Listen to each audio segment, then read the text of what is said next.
What's happening, guys? Tom here. Another narrated Raw Runs episode. This one is very special to me because after a year of, scouting around and driving with lots of guys, the Yeet Fleet South has finally grown to the magic number that is needed for effective team practice, which is 3. So not long ago I shared with you guys that we added Farah with his yellow C6 to the team, and now we also unveiled that Khalid in his red C5 is also joining us. So last weekend's event was extra special because, for one, it was the first time of him driving his new car, and it was the first time for him driving officially with the Yeet Fleet livery on it, and we made a little social media post with some pictures and stuff. So makes me really happy to see that there is progress on the Yeet Fleet front as well. And like with the other narrated Raw Runs videos, I'm gonna keep doing them the way I have been now lately, as in show you the runs, talk you through the runs, keep it a little more entertaining. And this time we got a lot of laps in, and Khalid and I were driving pretty well. So when I reviewed the footage, I realized that there isn't much of a difference between the runs. So I didn't cherry pick them too much. I just took a couple of them that I'm going to share with you. We also got to drive with Merrick, and shameless plug, since I legitimately had questions before of how I take these crazy camera angles, I wanted to share that with you guys. And that is with my own self-developed camera mounts. So the way that those work is I designed camera mounts that are specific to a tubing size. And in the case of what I'm doing here with the 360 on a selfie stick, I have a support bracket that I call the Selfie Boy. I have 2 of my mounts, and these have been on the car, literally exposed to the outdoors, in the wrecks that I've been in, everything. Best I can do to validate them, I guess, being rough on them. Yeah, they've been on the car, I think, for 6 months now, and I know that they work. I love them. I'm gonna leave a link to our stuff in the description, so feel free to check that out. But that's enough waffling for now. Let's get into the footage. Thumbs up from Khalid. We're ready to go. Run-up's a little awkward with this entry, but as you can see, we're getting a pretty decent run here. The camera perspective that I get from using my mounts to go off the bash bar with the selfie stick is really cool, but it's kind of deceptive when it comes to proximity, because it always looks like I'm a mile back. Like here, for example, that looks like a huge gap, but that was like a couple feet. Same with this transition, that was 3.5 feet behind this bumper. So I'm not mad at that at all. Now we'll see a lead. It's sunny in Florida. Indeed. And there is Khalid bombing in on my door. What a boy. Oh yeah, and Farah, his car was down. Major sadness right there, but at least he got to do some ride-alongs, so he had a little bit of fun. And a little fun is better than no fun. You can see how it's not just me. Everybody is struggling with that transition into the big sweeper, because you need to build a lot of wheel speed so quickly that this is really like a power zone, which sounds funny on a little skid pad, but Khalid did great, man. Look at that. Me chasing again. And his car always gaps me on the run-up. It was pretty upsetting. But by the apex of turn 1, I'm back in the game. And this was a nice transition. I'm really happy with this. See that? That's like less than the half car I always talk about, but then of course I get gap sauce. Here I overdo it on the braking. I remember coming in really hot and thinking, oof, this might not work. It worked. And then here for the finishing touch, this is about as close as you can get without actual contact. Track lady literally yelling at us, "Send it!" That was kind of funny. Yeah, and this is still a run with Farah in the car, who's all pumped. And look at that, isn't that a gorgeous shot? Carbon fiber camo is just looking so sick with the sun. And of course Khalid, up until the sweeper, was doing a really good job. Here he's about 2 cars back.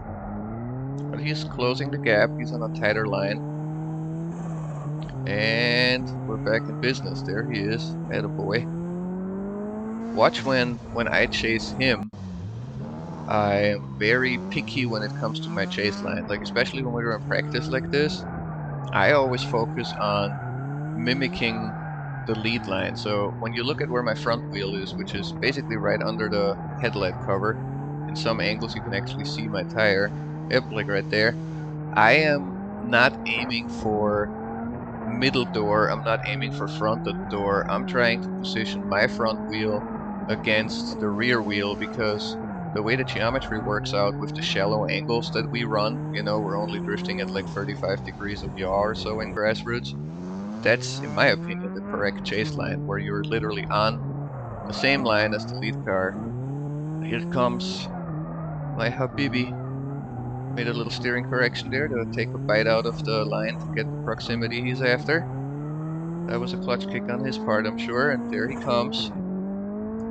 I'm really impressed with how he drove. I mean, look, he made it with very shallow angle, arguably, but he made it through the sweeper without losing too much proximity. And this is the first day of him driving this car, so imagine what future runs are going to look like. It's going to be silly. And he was also way down on power. I think he was only sitting at 280 horse, which is still more than Blue's 250 when he had a lot more tire on it, but got to start somewhere. And for a first ever time of us tandeming, yeah, I really decided to condense this video down a little bit because our runs were so repeatable that I actually lost track. Like we got 30 laps in, and I mean they all looked the same. So I distilled it down to a couple where I thought the editing with the 360 cam gave me some neat angles, and that's what I'm sharing with you guys. I don't want to put anyone to sleep here, and this is already going to be a long enough video. Yeah, there he goes. Look at him. There he is, nosing in. Was a little greedy on the first turn, and that caused him to be slow on the transition. Greedy again there. But he makes the corrections he needs to not get gapped, and he's back in the game. That looks like a big gap from this camera angle. That's not more than two cars, That's one car. So it's pretty good. Like for people on the side of the track spectating, they were all pretty impressed with our driving. Like from behind the wall, with the way that geometry, distance, and all that fun stuff works in perspective, this would be a pretty decent tandem by most people's consideration. Yeah, there you can see the aiming for the rear wheel that I mentioned. And yeah, get to sneak up on him quite a few times. Keeping it respectful, but keeping it productive, actually fun and, learning something from it. So I mostly drove with Khalid, but not exclusively so. We have somebody sneaking into our tandem train here. See that? That's Merrick. Pretty sure this is only like his second event since a major rebuild on his Turbo FRS. And at this point, this is the end of the day, Like I said at some point in this video, I'm sure we did like 30 or so laps. And Khalid is on 651s. And once those are through the wear bars, they're basically soap. But as you can see by my smoke output, my tires are getting pretty hot. Like, I don't usually go for smoke, so this is a good indicator that I'm fresh out of grip, and so is he. Now, here we have Merrick in the middle of the sandwich. Little hesitation there on the transition. And this is my first time, I think, chasing him. So we're keeping this very respectful, as you can see. But it's still good fun. It's cool to see his car progress and his driving, He was one of the first guys that I battled with in competition here in Florida, and he's come a long way since then. Very long way. He's doing good. And after these runs, now we have to resort to cell phone footage that thankfully I got from one of the guys that rode along. And my 360 cam's battery died and I didn't realize it, so I didn't record the last couple of runs. But this is where I was like, yeah, you know what? Merrick's getting a little too cocky. It's time to air down. So instead of running 30 psi, I actually went down to like 12 or something to give the guy some proximity. And then here he decided to almost kill us. Like he had a little bit of a stall there, and that felt like we were about to make contact, but he managed to not let the car balk and power out of it. So it ended up being all good. And then this concludes our day at the track. Khalid is out of tire, so it's just me and Merrick. and I'm giving him another decent chase. And you can see the difference in like, this is how I drove with Khalid basically all day. Um, Probably a little closer even with Khalid. But you can see how from this angle over the dash, it just looks a lot closer because this is never tighter than half a car. But yeah, look at this. Like, oh my God, you're on there. It's like, yeah, not really, but it was a good time.